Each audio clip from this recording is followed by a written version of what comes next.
The white zone may be used for the Argentine tango. The white zone may not be used for the cha-cha-cha.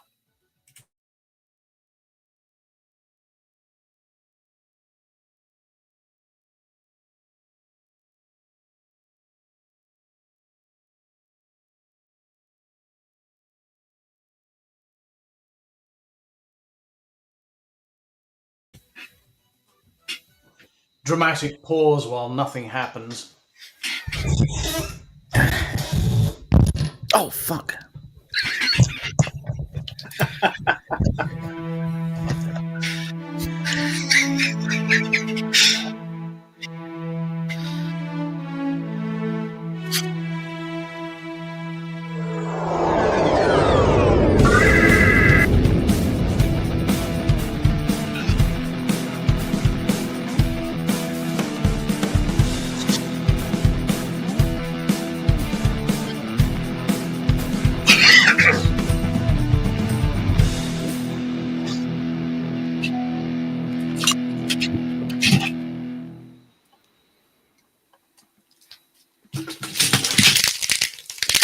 Good evening and welcome to Riker's Beard Live. Thank you so much for joining us on this fine Sunday evening.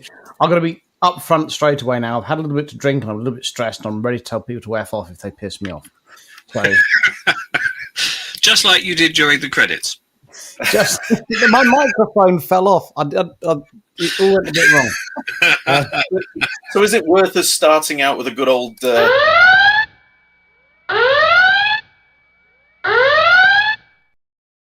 Yes, first of all, show. Yes, I must show you my hat because I'm a cowboy now, as well as wearing a magnificent cowboy belt buckle, which James gave me very kindly. I also, on my guitar, if you've ever seen it, I have a Star Trek Delta on. But, on my cowboy hat I wear, I have, obviously, my Star Trek bit I have to have on there as well, which is quite cool. So that's Lovely. why Yes, I had my second gig with my new cowboy band yesterday, and for the first time ever, I actually got paid more than I was booked for. So it's odd playing sober, but it does have its benefits. You can do the drinking afterward with all the extra cash. It was. I got myself a kebab. I hadn't had a kebab in a long time. I thought, you know what, I'm going to get myself a kebab with this, and it was lovely. Express Kebab in Cliftonville. Highly recommend. Yes, that's what I've done. Need to go though. Other kebabs may be available. Yes. Yeah, I mean, you can get other kebabs from other kebab shops, but they'll be more greasy and not as nice. Right, so let's get this off to a proper start. Good evening and welcome to Riker's Beard Live. Thank you so much for joining us. We've got plenty to talk about this evening. The conclusion of Strange New Worlds. We've got the Riker's Beard competition where you can win this, which is the NX version of the one behind James. This has got all the signatures from Destination in it towards the back, and James and I will be signing as well. But this is the idea is that we'll talk a bit more to say, but this was the NX version, and people at the convention all signed it, which was lovely. And I'm going to scan the pages, and next year's annual will have all the scans in so everyone can see everyone's autographs and bits and pieces. A bit like a school leavers shirt. But I thought, well, why not have this as something we can give away as part of a competition? So just post a picture of yourself holding the annual that you've bought on our timeline, and in a couple of weeks we'll do a random live draw, and someone can get the original NX version. So I thought that would be a nice thing to do. Wow. Yes. Lots to talk about. There's been a new Star Trek season. There's been like a kiddie Star Trek series. Does anyone? It's a new one's been announced. It's an animated series. I forget what it's called, but it's got rubber ducks in it. Yeah, it's a proper kiddie version, which went completely under my radar. So somebody gave us this. Oh, yes. Destination. It's a bit like a contestant from Strictly Come Dancing, doesn't it? Yeah.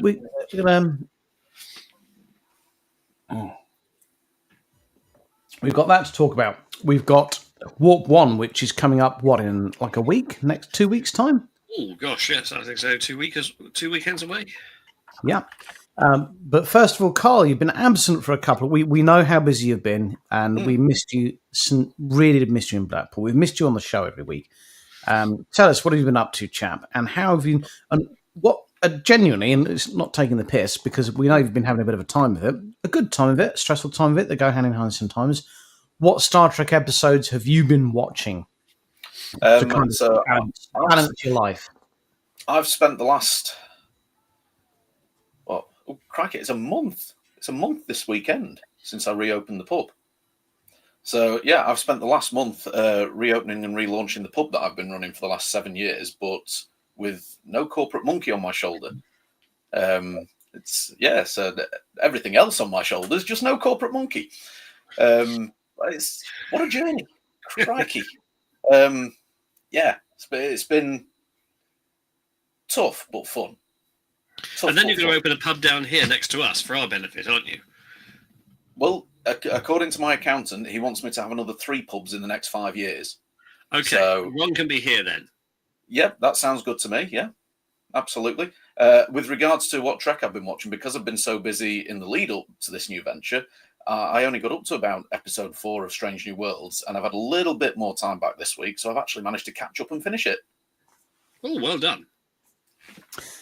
Now we've caught up with Carl and said hello, let's say hello to the stars of the show. Hey, Gary, how you doing? Christoph, how you doing, buddy? Billy, how you doing, mate? Dave, good evening. James, how you doing, mate? Sam, very cool dressing gown. Actually, completely the opposite. It's a little bit chilly. That's why I put it on.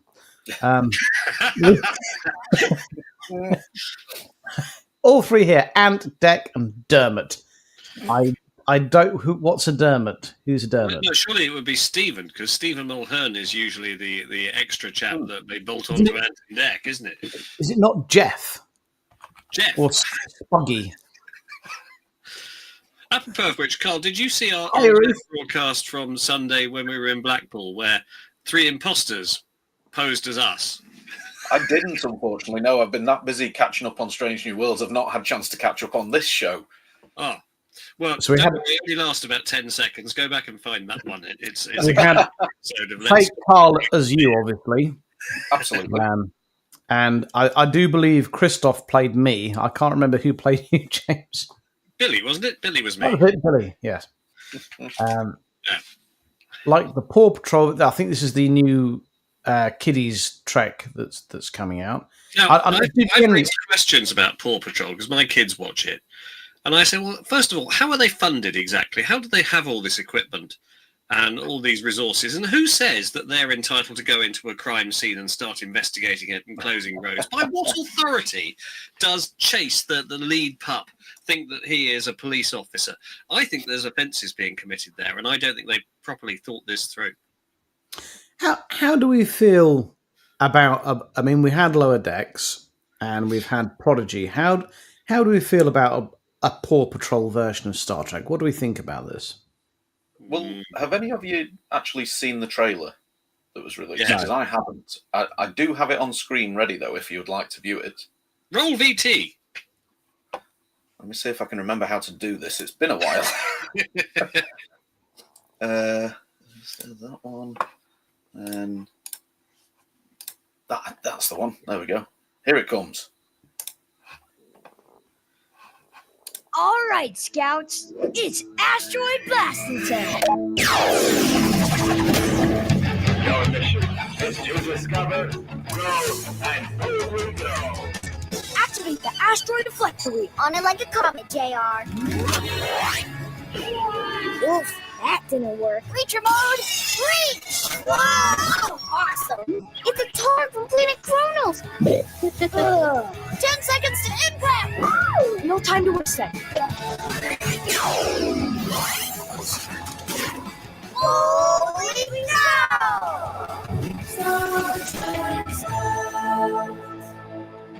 You can ask your parents to subscribe to the Blaze and the Monster Machines YouTube channel for news.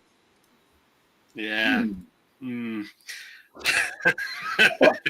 I think we have to first of all acknowledge the fact it's not aimed at us. So well, most of us. Depends how many of these I've had, Richard. Yeah. So there's that.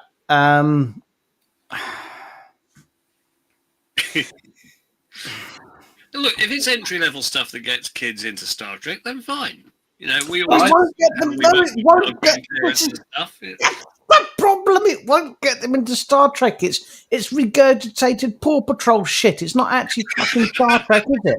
That's the issue I've got with it. Okay, it's just Paw Patrol with someone's come along with a label. Some social workers come along with a label maker and gone, Star Trek. There you go, and that's it. It's just a generic kids show with the Star Trek label. It's not going to be Star Trek. It's not what Star Trek's about. That they're using the badge to sell a kids' TV show. It's not going to do what Star Trek does. It's going to be like Discovery all over again. Just just regurgitated generic sci-fi shit Well, it might or be less regurgitated kids show shit. That's all it's going to be. It's not going to be Star Trek. There'll be nowhere near the same level of tears, will there?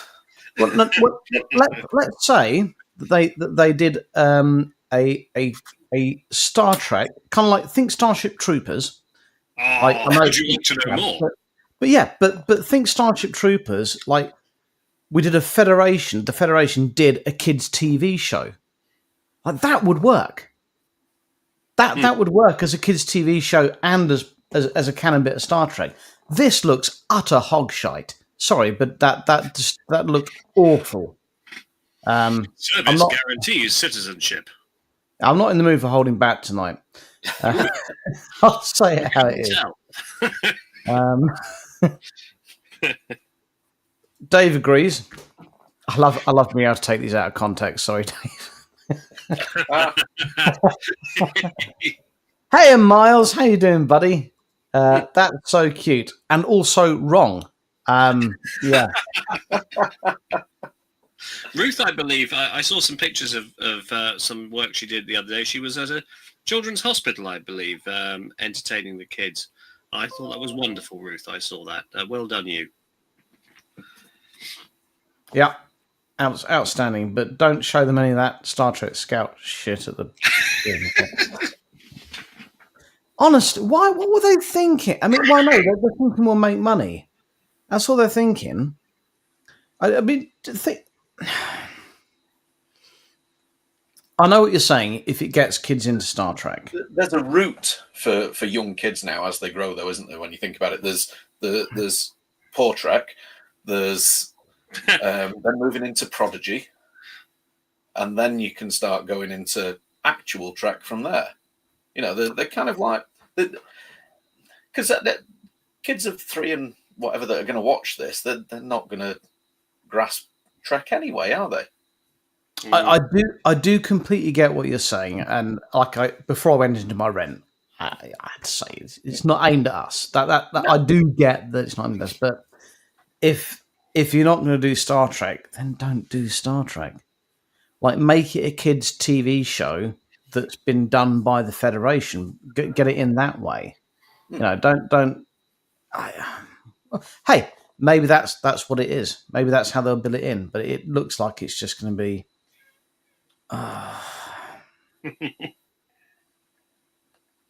So, I'll tell you what, I watched an episode of Andor the other day, which is a Star Wars show. Oh, couldn't you sleep? I was so bored. Yeah, I know. I literally slept. Where There is wasn't this a single. going? It's interminable. Everyone raved about it. There was not a single episode I did not fall asleep. Normally that's your job. I literally fell asleep in every episode of Andor. It was There was a scene, I think, at the end of the last episode I watched where Sol Guerrero, or whatever his name is, shot someone for being a spy. And oh, some action! And that was it. Well, one of the scenes in the first season of Andor was filmed only a few miles up the road from where you were staying at the Norbreck. Yes, that's where he's arrested, isn't it? in the desolate wasteland of the north. Yes, in the desolate wasteland of Thornton Cleveland's. Oh, didn't For this somebody trip, we did go to the north. We went so far north, I think James actually had an aneurysm. Yeah. Luckily, I spent a weekend surrounded by people I quite liked and having lots of fun. Now, did you manage to watch the conclusion of Strange New Worlds, James? Yes, after my third viewing, I managed to get through it without falling asleep. Okay, right. So If anyone hasn't seen it, we're going to talk about this now because I'm genuinely interested because Carl and I and James and James and I have a little bit, but we've not spoken about it with Carl. I'm interested to hear people's thoughts on it. I know it's been a bit controversial, the season conclusion, and it's been wildly debated out in the social media universe. So, and by the way, if you're watching and you're enjoying the show, please do give us the thumbs up and the smiley face and all that jazz and the heart to show us your love. Blowjob emoji. And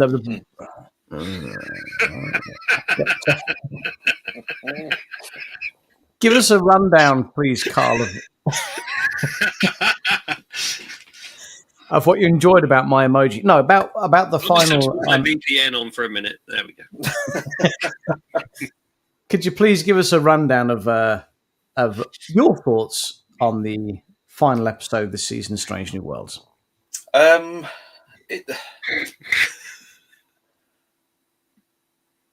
It was okay. It caught me off guard a little. I wasn't expecting them to hark back to the episode a couple back, sort of thing. Yeah. Did it feel a bit It felt to me like a bit rushed, a bit throwaway. I think they could have done more with it. Yeah, I felt that explains me what happened because I still don't get it. Well, yeah, that was kind of the problem. I think the whole way they put Captain Patel into the position she was in was a bit wishy-washy. Seemed a bit, oh, look, she's had this happen and that happen and the other happen, and that suddenly means that she's this amazing, like, prison warden being. Yeah. And, yeah, didn't really. I was waiting for it to be a little bit more Gorn-based. Yeah, waiting for more. I genuinely thought we were going to get a bit more backstory from the Gorn. I thought these eyeless creatures were going to be an ancient enemy of the Gorn, and that's kind of how we're going to broker an uneasy peace with the Gorn. Yeah, I thought it was going to turn out that the Gorn were going to be some sort of like savior race against defenders, keeping the galaxy away from these nasty beings. But yeah, that just never came, did it? I think it would have been better than what we got. I'm not going to lie. Yeah. But I did enjoy the last episode.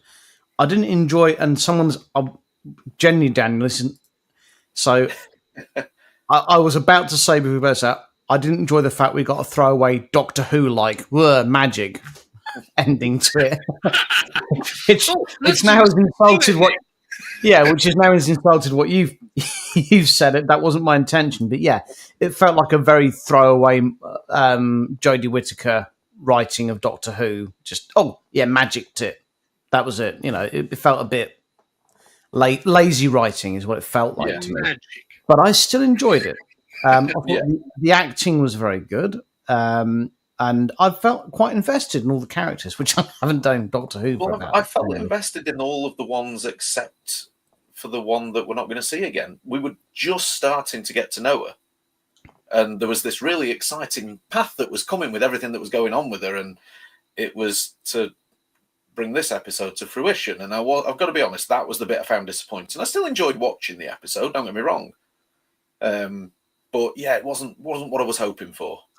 I think you and I are on the same wavelength here. We didn't not enjoy it. We were just maybe expecting a bit more. Yeah. And that is a compliment to Strange New Worlds because the bar's been set high. Absolutely. So, yeah. Yeah, I watched it after about 3 Thatchers, so the science is fine with magic. Yeah, I get what you say. The writing could have been stronger. Maybe it felt like they had to condense 3 episodes into one, so we'll just magic it, if that makes sense. It felt like it was building up to more, and then it was taken away from them. So yeah.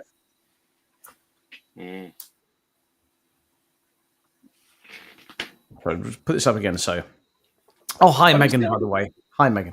When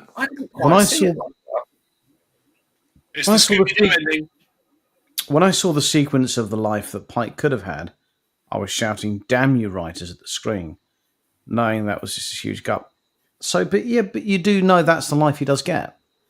At the end, you know, when he goes back to what's the planet called? Talos 4. You know that's what he gets. So that's that's what he gets. When he goes to Talos 4, doesn't he spend his life with Vina? Yeah. Yeah, he gets an Hang upgrade. on, what was all that stuff about growing old with Patel? Well, that's what I mean. That was the way I I'm saw lost. that. I don't think I understood what happened. I may have fallen asleep every time I watched it. Did you snooze? Again, it felt like 3 episodes were smashed down into one. It really did feel like that. I think there was just a quick line from Patel right at the end of that sequence, where I think basically that was because they were effectively being robbed of that life together because what was going on with him and But her. Pike maintained those memories, didn't he? He kept Yes, them. and I think Yeah. that was the point. It was to show him so that he had the memories of their life together because it was being taken away from them, so he didn't lose out. So this was a timeline in which that would have happened, but they don't get that because of his fate, which ultimately remains Let me unchanged. put it in terms. Let me put it in Yeah. terms that you can. Yeah. Let me put it in terms that you can understand, James. You're watching an episode of Bullseye. Here's what you could have won. Yeah, a speedboat. A luxury caravan. A multi-valve engine speedboat. But I live in Birmingham. In a flat.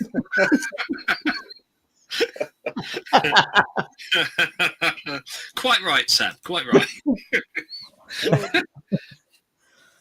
Sorry, let's put that up. So Sam says, it felt like a very lazy episode. Huge leaps of logic by key engineers that were very unscientific. Also, a bit of something face Patel ends up with. Yeah, I mean, I did not enjoy it, and you've hit the nail on the head there. And I think Carl and I are right. I think this was meant to be a much bigger arc than we got, because the blind that was a really good baddie. Yes, Daniel, you've completely you've completely hit it. But yeah, And if she the ever blind. comes to a convention, I challenge you to greet her as such. But honestly, when Danny was saying it was like a Doctor Who thing, he's right. The blind kind of, it did feel like a proper Doctor Who villain. We could have. It felt like it had some proper legs. Do you know what I mean? It really did. Like, oh, we're going somewhere with this. This is going to get quite that hard. character was going to come back at some point because right at the end of the first episode, where it was all happening, on the medical transporter screen, there was that little glitch. So you knew it was going to come back sooner or later. I just expected it to be later, not so soon. I felt more build up. More build. Again, it felt like it was condensed in. Good evening, Chris. Leah says, I saw that as her living that future for herself. Okay, yeah. Yeah, right. So that's her taking what she wanted from it. Fair enough. Christoph says, agreed at Sam. So Christoph is now trying to somehow get past my taking your agreements out of context. We won't have it, Christoph. Just put agreed. So I can have you agree with me when I want. You're not going to fool me, mate. It's not happening. About Discovery. Does he really like it?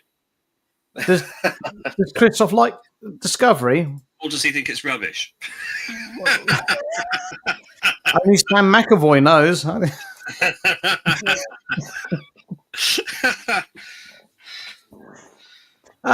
Yeah, I can't. I won't pretend I didn't. Now here's an interesting one. Yes. Wimey. So here we are. There was a Doctor Who TNG. So there already has been. Yes. That was written. And if you watch this show, you would know. Yes, that has been written by a friend of the show and actually was on the show last week. International man of mystery Tony Lee, who wrote that episode of that comic book. 8-part comic book crossover With the Matt Smith Doctor, yes. He's genuinely actually very good. I really enjoyed it. It's So good. confusingly, some of the publicity art has Tom Baker's Doctor in it. I get confused with that. Well, no, Tom Baker's was in it as well, but it was Was mainly he a Matt Smith. throwback in one of the early episodes? Yeah. Right, okay. Oh, we love that you love it. Yes, it was comic. Quite right. Daniel says, I honestly thought when Patel's hands started glowing... This is a reference to Doctor Who, which I still haven't seen the end of yet, but I gather Billy Piper, Shooty Gatwan regenerates into Billy Piper. It's very confusing. I just hope they never make another episode of Discovery. I'm hoping that what's his name, Chris Chibnall, comes on television at some point and publicly apologises for what he did. Now, who's excited for what's coming?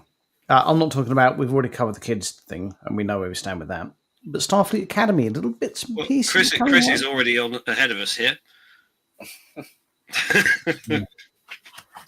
It is coming. It's going to be with us next year. Bits and pieces have been coming out more and more. I've got to be honest with you. I'm a little bit concerned because it does seem to be very heavily Discovery influenced. Well, it's in their timeline, is it? So it's 32nd century. Yeah, it's in that time period, isn't it? I You do have Robert Picardo in it. It could help. But equally, we've got Tilly in it. Robert It's all about Picardo. balance, James. Robert Picardo. Which we do have. Don't forget the new Riker's Beard contraceptive foam, which is available from all good pharmacists, not clinically proven. And also not actually foam.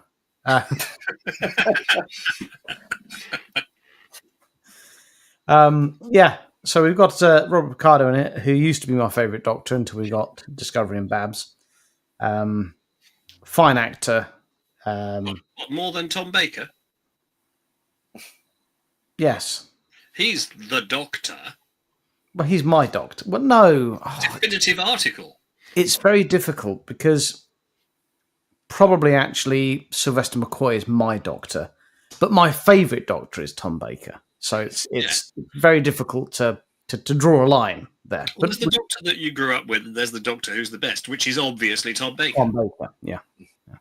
Indisputably Tom Baker. Mood like a jelly baby. My favourite scene with Tom Baker's Doctor is where someone throws a knife at him and it goes into the wall, and he turns around and goes, "I say, were you trying to attract my attention?"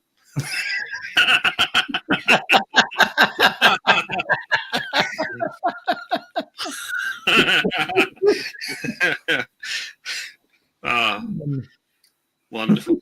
Also, Starfleet Academy does not, and we're pretty confident about this, does not have Steve Gutenberg in it. That's such a shame. Missed opportunity, that. Absolute travesty that Steve Gutenberg is not the commandant. Mm-hmm. Sorry. And his is Michael Winslow. There are so many things about Police Academy that flash back through my mind that we couldn't possibly say on air. Many, many wonderful things. Mahoney, he did a bad thing. He did a very bad thing. Pucker, I can't see any salad bar. Hang on, here we go. We can't hear it, James. No, You can't hear it. We're enjoying your dancing. You go ahead. It's very good.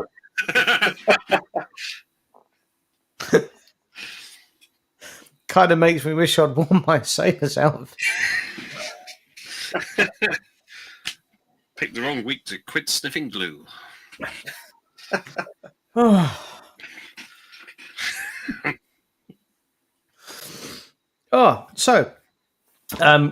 Right, let's try and turn a corner and talk about some serious Trek now. So before we came on air, I'm doing a big rewatch at the moment of all the Trek. I'm forcing my kids to watch it. Genuinely very proud of the fact I'm forcing my kids to watch Trek, and they're enjoying it for the most part. We're on to DS9 now, and we just watched the first episode of a two-parter. Genuinely watching it and talking to my kids about what's happening in this country at the moment, the current political state, without trying to get too serious. But we watched the first episode of Homefront.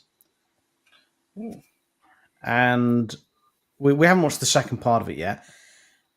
And I have to say... Bill Riot's one. Sorry? No. This is the one... And Paradise Lost is the sequel to it, isn't it? Yes, this is the one where Cisco has to go back to Earth, and Earth is worried about being invaded by the changelings. So that they're reacting. They're doing a knee-jerk reaction, and some people are trying to instigate a more of a reaction than actually might be necessary. And I drew very big comparisons as to what's happening in this country at the moment. And I sat and watched it with the kids, and I turned around and I said, Jenny, what do you think? And they said, "You're right, Dad. That's some of the worst acting I've ever seen in Star Trek." Because then all of them delivered terrible. Cisco, his dad, Cyril Lofton, they were awful. It was It's a dog shite from the lot of them. That's some of the worst acting I have ever seen. I don't know about you guys, but you have to rewatch it just to appreciate how bad they were. It was just terrible. Am I wrong? Well, it's been a long while since I've watched that episode, so it is an episode that's got a few regurgitated actors in it, though, hasn't it? Yeah, you've got Geordie's kind of weird holiday love interest, Leah Brahms, is That's the the one, adjutant. Oh yes, she's a different character, isn't she? He comes into Yeah. the character. She's in charge of the massively upgraded Excelsior class, isn't she? What was the name of the ship? Well, she's Begins the with an adjutant. She's the adjutant of the. Oh, I forgot begins with an L. The name of the ship. The Lakota. Yep. Lakota, yeah. So she's in it. She's very good in it. Her acting is very good. The admiral in it, very good. The president of Earth, I've forgotten who he is now. He's actually been in more stuff than you think he was. The guy behind all the makeup. He's very good in it. But yeah, Cisco. Oh, wow, that's some bad acting. Cisco's dad. Oh, Well, that good was God. Admiral the Starlight late in Rob the Peters. movies, wasn't it? Some bad acting there. And Sir Lofton, who's normally actually pretty good. Good God. Wow, he delivered. Maybe it was just the pressure of being on stage with such legends as Avery Brooks and whoever played his dad, because that was just, wow, just awful. It was just quite. It's like, are you watching an episode of Biker Grove? It was like that. It was just that bad. But What can I see, man? coming back on a serious note, it's great because it opened a conversation with my kids about like what's happening in this country at the moment, and about there's a few panic buttons being pushed. Are we right or are we wrong? I won't tell you what side my kids came down on, but they had different opinions, like whether they felt it was actually the right or the wrong thing to do. And it made me think. It made me like, is there actually a right or a wrong answer here? I mean, is that what Star Trek's for? So obviously, we all love social media these days. We like an echo chamber. We like to be told we're right, so we follow posts that tell us, that reinforce our beliefs. Yes, confirmation bias. Yes. Yeah, we don't go looking for stuff we don't agree with. And watching this episode, I'm like, well, are they right? Are they right to put? Is it a knee jerk reaction? Are the people who instigate the knee jerk reaction, are they right? Are they wrong? Were they actually only looking out for the best interests of planet Earth? And it really was like this is the position I think our country, the United Kingdom, is in at the moment. And I don't think there's a right or a wrong. There's a difference of opinion. And if you can sit down and talk about it, that's what's important. And I was like, wow, this is what's great about Star Trek. Because we've got a really, really poignant episode of Deep Space Nine. My jokes about the acting aside, not jokes, but my opinions about the acting aside, it's what's important about Star Trek because it can encourage a discussion. You can talk about it. You can actually draw similarities about what's happening at the moment. And my kids had very different opinions as to what was right and what was wrong about it. I won't tell you what mine were, but I was right. Obviously. But isn't that what's fantastic about Star Trek, though? Isn't that what's great about watching? I'm not talking about like Discovery, but Golden Age of Trek, isn't it? Isn't that what's brilliant about watching Star Trek? Well, yes. Yeah. Yes, and it holds a mirror up to all of the important issues of the day and enables us to look into that mirror and think, oh. Yeah. Well, for me, it's more about it's encouraging. You've got common ground that you can talk about and think, challenge yourself, challenge your own ideas. You can challenge your own. Yeah, I think it's nice the way, like you say, it opens up that conversation as a common ground for people with different opinions. Like you say, your kids came down on different sides of the fence. Yeah, very, very different sides, yeah. But the fact is, they were able to sit there and have that discussion quite openly because of Star Trek. Exactly that. You had a common ground you could talk about. You went other sides of a picket line with some ineffective police between you. it was just a case of, we sit down, we can watch a very well written episode of Star Trek. Well, I'm looking forward to watching the second part with them, but a very well written episode of Star Trek, and that's what Star Trek is about for me. And that's what, no disrespect to Star Wars or Babylon 5, but the other ones that are just fun sci-fi. Why is it that I hold Star Trek head and shoulders above other ones? It's because of episodes like Homefront. That's why I think Star Trek fandom's the best in the world. And that's why I think our community gets on so well, because you can have left-wing people, right-wing people, centrist people, but we can all sit down and have a drink and talk about things like human beings and not shout and scream. And I think that's because of Star Trek. That's because of the strong message and the strong writing that they do. And there's certain episodes I sit down with my kids and I watch. I'm like, I'm damn proud to make you kids watch this. I'm a good dad, Yes, I'm not allowed to control the television in my house because my daughter is too busy playing Minecraft on it. Ooh. Yeah, you want to cut that shit out straight away. Yeah. I could just go and hide the Xbox and she'll never know where it went. One time I did actually throw my kid computer out of a window. Gave them three choices. He chose the third. Out the window. It didn't survive. He chose poorly. So we got a bit serious there. Let's see what people think about it in the comments. Really put this one up. It's the lens to explore humanity through. Yeah. It is. And that's exploration. That's what it's about. That's always been the metaphor, exploration. Sam says, to loop it back, it works because you can see the other side and it sits in the grey area. And ancient evening, yeah. When it comes to current people, Babylon 5 is, yes, that's why I mentioned it actually. Babylon 5 is, it's sci-fi has that privilege, doesn't it, of being able to dress very difficult topics up as something we can enjoy as entertainment without it seeming disrespectful. And that's a very hard thing to do. My dad made me watch it so he could watch 7 of 9. I mean, I have to be completely honest with you there. I think he made a right decision there.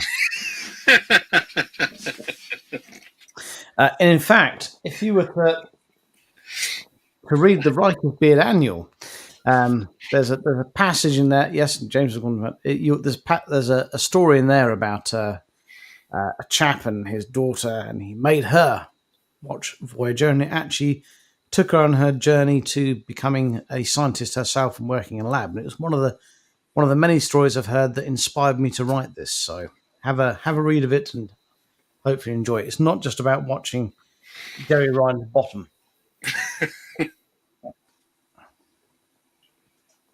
Oh yeah, I'm sure it was. Yeah, there's worse casting. Do you know?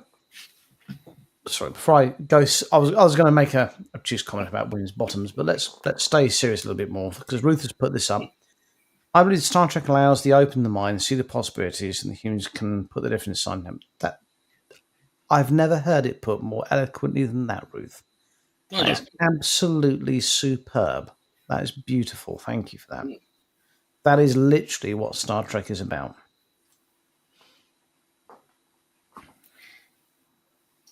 I think it's always quite nice as well that there's so much Star Trek out there.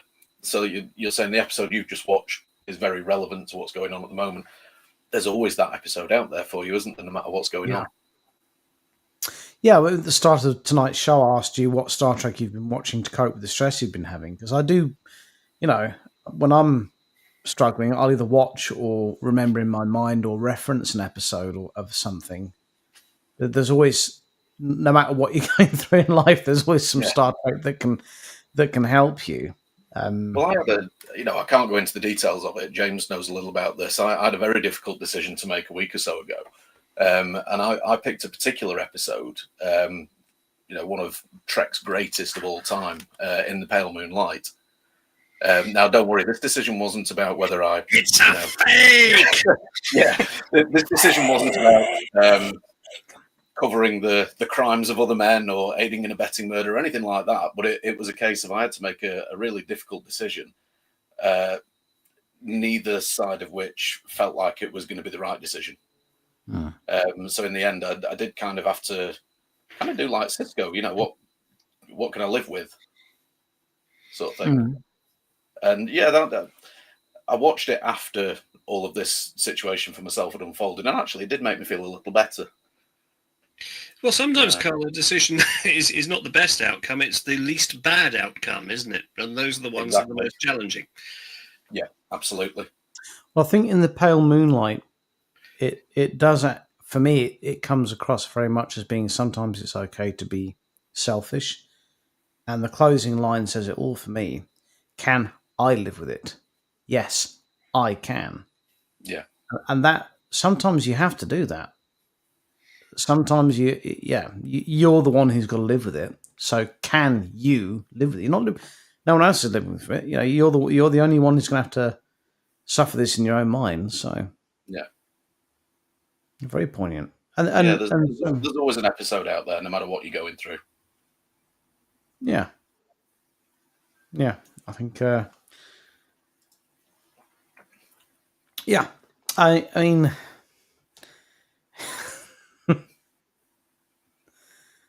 That possibly was my favourite opening statement I've ever heard from a court case. James has gone very.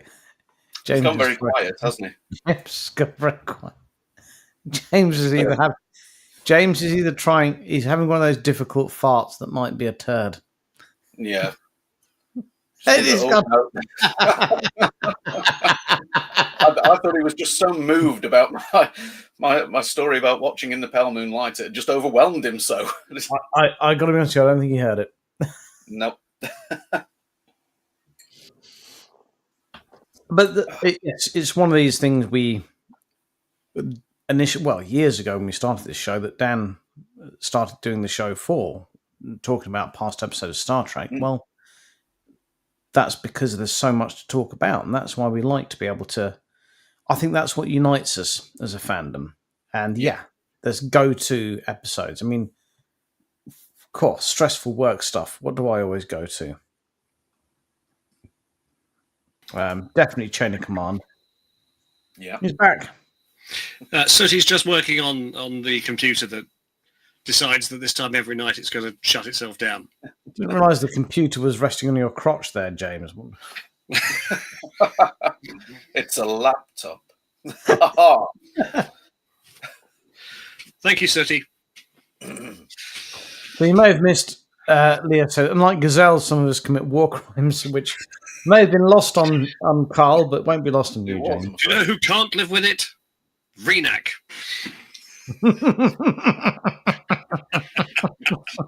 Because he's dead. Daniel says, I like to see, how I see parallels in adulthood that I didn't see in my teenage years. For example, when Worf gets himself excused from reception, but Geordi doesn't afterwards when he's asked. The lesson you get. I don't know where to go with that other than it sounds like you're a civil servant.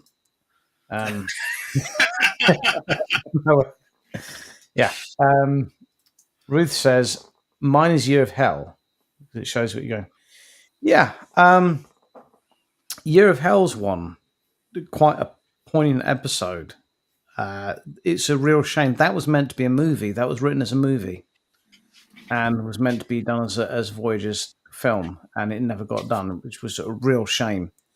I think that it justice as an episode, but yeah. A very good episode. Yeah. Oh, wow. Yeah. Just groundbreaking. Was it a two-parter? Two-parter. It was a two-parter, yeah. Oh, yeah.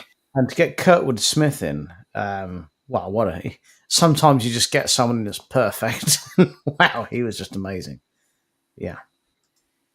And he hilariously rejoiced, didn't he, in the name of Anorax? Yes.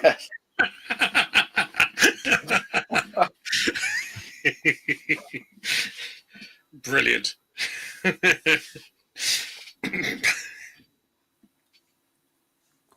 Oh, dear. Hey, a little late to the party. Okay. We're not, yeah. Christoph says, Year of Hell's plans a full season. Never heard a movie. Apparently, it was a movie. I've heard this from the horse's mouth. It was meant to be a movie. It was pitched as a movie originally. Mm. Yeah. Well, we've not got a lot of time left to talk. So if you're watching the show and you've enjoyed it, please give us a heart emoji, a thumbs up, or a smiley face emoji. And before we go, we'll just do a quick reminder. James, behind you, if you grab your copy of the official Riker's Beard Annual. Here it is. If you've been wise enough to order yourself one of these, please do post a picture of yourself holding it on our social media pages. And in a couple of weeks, we're going to hold a competition whereby anyone who's posted a picture of themselves holding it will get the original NX version. And this could be yours. This is the one that's been signed by the attendees of Blackpool. So James and I will sign it as well. I dare say we'll get Tony to do it because Tony's got a very good interview in here. But yeah, the signed version will be there, available to any of you that purchased a copy of the Riker's Beard Annual. And post a picture of you holding it on our page and the destination page. You can still order one, Chris. Yep. Order one. Simple as that. We have 2 weeks. It's a 3-week turnaround, I believe. So 3-day turnaround. So yes, just simply order one. Yes, mine turned up on Friday evening. It was lovely. It was a lovely surprise to come home to work from work to. Yeah, and the feedback I've had from it has been better than I was expecting. I'll be honest with you. The idea of it, the collection of stories, seems to be resonating well with people. So thank you for all the lovely feedback that I've had. Next year's will be better. It'll be bigger. James and I are going to co-write it. It's going to be, it'll have fireworks and everything, possibly some nudity. It'll be really good. Yes, order yourself a copy. Rather than doing some work this evening, maybe I'll write my article about this week's or this year's convention. Well, that's the idea of the annual, is that every year we'll collect stories.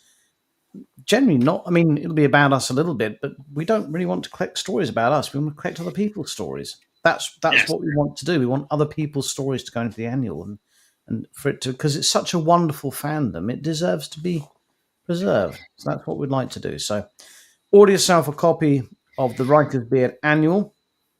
Have a read of it, enjoy it, and post a picture of yourself on social media, and look out for next year's annual. Because Then think, hang on, surely I need a Riker's Beard com badge. of course you like. At this point, we should mention that Many of those left now. all profits of any merchandise go towards the Riker's Beard set. We've probably covered that 100 times before.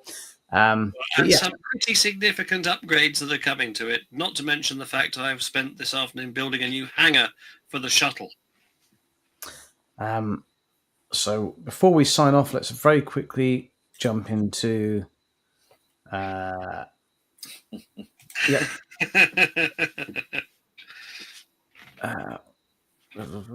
I have a big decision, Tapestry is the one for me. Yes, Tapestry is a very good one. Shout. Yeah, very good shout.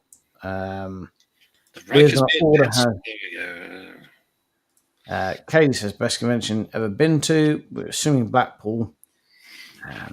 I have the com badge. What about the Riker's Beard pencils? James has just wangled one in front of you. So, Yes, should we do the magic trick with it? Look. Ooh, bendy pencil. sorry, do that again, James. What's the trick meant to be here? Look, it's bendy. See, look, it's gone all bendy. I don't think that translates across the internet as well as in person. Will you try and make it disappear? This end. Never mind. Well, thank you so much for watching, everyone. Join us next week for more of the same. Can we bring back How High Are You next week, and maybe Carl's Collectibles and something else? Maybe choose. Well, we've had a specific request. We've had a request for Airlock 101. So next week we will bring back Airlock 101, and we'll let you know how the second part of Homefront goes with my kids, and we'll decide who was right and who was wrong. But for now, and until next time. So actually, should we have viewers participate in Airlock 101 rather than just us? So, viewers, you want to step up. Very simple. You have to choose something Star Trek related you want to put into Airlock 101. Because it would be too easy, you can't just say Discovery. No. Rule one, nothing Discovery related is allowed to go into Airlock 101. Otherwise, it'd be boring. And yes, at the end of it, we adjudicate which is the best outcome. But until then, Carl, so good to have you back. James, pleasure as always. And do look after yourselves and each other. And don't have nightmares.